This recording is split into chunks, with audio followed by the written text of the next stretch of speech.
Hello? Saan ba kumaharap? Sa likod o sa harap? Paano mas maraming estudyante sa likod? Pwede ba kayo magbaba? Wala namang ulan, ha? Malaya kayo. Hindi na ka naluraya. Hello! Magtindig kayo sa harap. Kayo mga bida ngayon.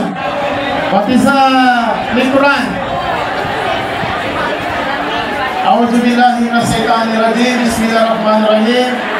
Subhanaka la ilma lana illa ma 'allamtana innaka antal alimul hakim.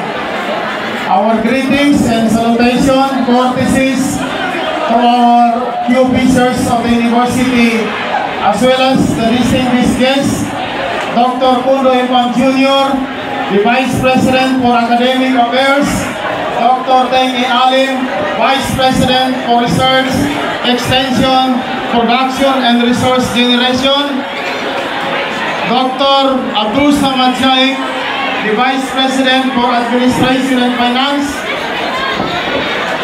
of course, our distinguished guest and member of the Board of Regents, Dr. Faik Abdurrahman, Honorable Ismail Ali, the Faculty President, and Honorable Jamil Umenda, President of the University Student Council, these who are in attendance, Dr. Armia Dirna of the Graduate School, Dean Attorney Philip Chan Pohas of the College of Law, Dean Berna Pasaol of the College of Agriculture and Fisheries, Dean Marwisa Salam of the College of Arts and Sciences, ang ating bagong Dean, at ang bagong may top notchers, palagpagan natin, College of Arts and Sciences, Dean Farida Dimalen of the College of Forestry, Dean Imraida Ali of the College of Business and Public Administration, Dean Alma Cato, Engineer na Dr. pa of the College of Engineering, Technology and Computing, palagpagan natin, wala na bang Dean na naiwan? Lahat ay nandyan. Directors of Instruction, Research, Extension and Production, Director Dr. Maripas Abbas, Director Dr. Darhata Pian Sulaiman Jamalon, Director Samsia Ibrahim, hindi na, 4 ang apelido niya, isa na lang ngayon, ha? And then Director Dr. Saharoni Osman, meron palang Dean na nakalimutan, si Dean Abdul Wahid Hasim of the College of Islamic Studies. Ang ating mga directors, hindi ko na isa't-isahin sa dami nyo. Program heads din, faculty members, na mga puro gwapo at magaganda, staff, and of course to our thousands of beautiful and handsome students. Palagpak kayo. Kung sino hindi magpalagpak ay pangit. Lahat ay gwapa at gwapo. More than 100%. Kahit hindi estudyante nagpalagpak, para maging maganda at gwapo.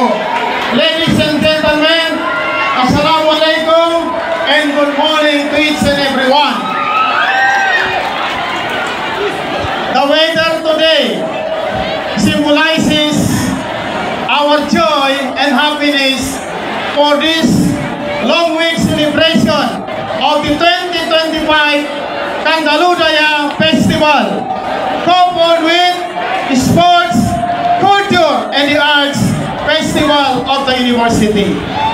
As what the previous speakers mentioned, Kandaludaya is a freedom. Kayo po ay wala po sa mga klase ngayon. Totoo ba? The students and faculty members are on their Kandaludaya this week. Imagine, wala tayo sa mga klase natin ngayon. Pero hindi nangangulugan na wala po tayo sa ating mga klase, nawawala yung ating karunungan. Ito po ay isang dagdag kaalaman at karunungan para sa ating lahat, kung saan hindi lang araw-araw ay nasa four corners of the classrooms dapat ang ating mga estudyante para sila po ay mas lalong magkakaroon ng malaki at ganap na karunungan, lakas at sigla ng pangangatawan para sa hamon ng ating buhay sa ngayon at ang ating pangarap sa ating mga buhay. Itong 2025 Kandaludaya Festival ay isang simbolo ng ating pagkakaisa. Unity, a culture of peace, a culture of quality, and a culture of excellence. Ang ating pong universidad ay 4 na taon pa lamang, pero tayo po ay nagkakaroon ng malaking impact sa ating community at isang ehemplo ng kapayapaan, karunungan at pagkakaisa. Itong 2025 Kandaludaya Festival sa sobrang 10,000 mga estudyante, kung tutuusin lang, hindi na po kaya ng ating absorptive capacity ang ganitong bilang ng mga estudyante.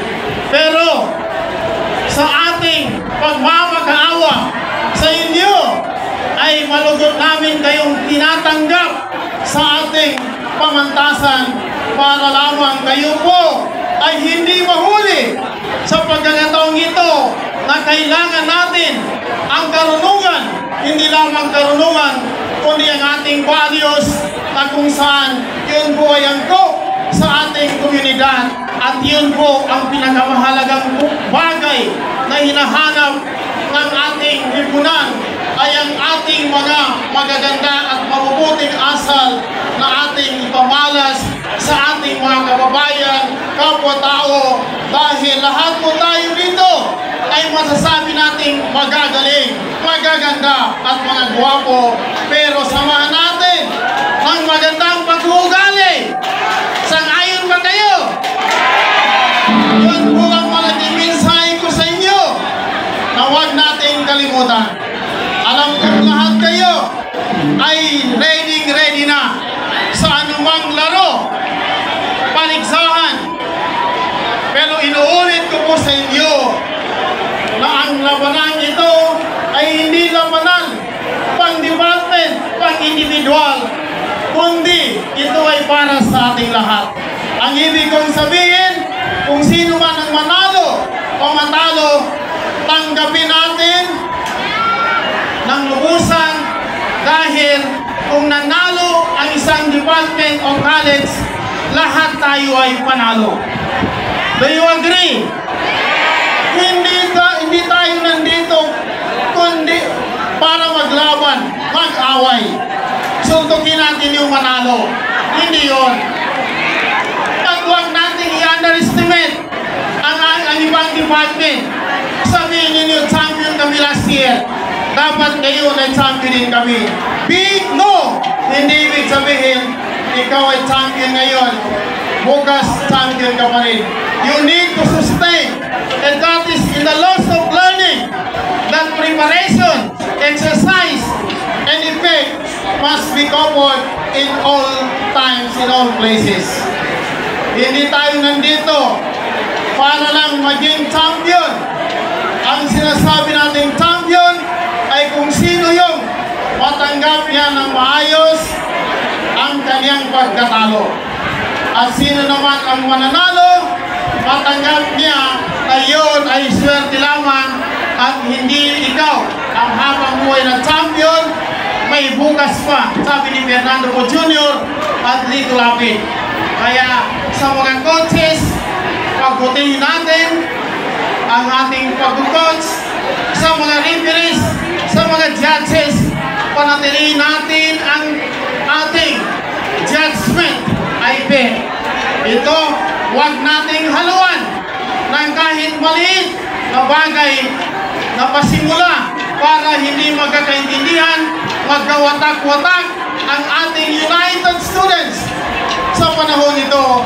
Dahil ang Cotabato State University ay tapos na po sa gera, tapos na po sa barilan, dahil tayo po ay nasa pamamahala na po ng Autonomous Region in Muslim Mindanao, kung saan nagpirma na po ang ating gobyerno at ng More Islamic Liberation Front, at ang bunga na yun ay ang Bangsamoro Organic Law na tinatawag na Republic Act 11054. Sa ating mga estudyante, alamin ninyo, tayo po ay tapos na sa pagbabarilan. Ang ating pahayo sa puso at isa-isip ng karunungan ay siyang gabay ng tahimik na pamumuhay at may success na hinarap.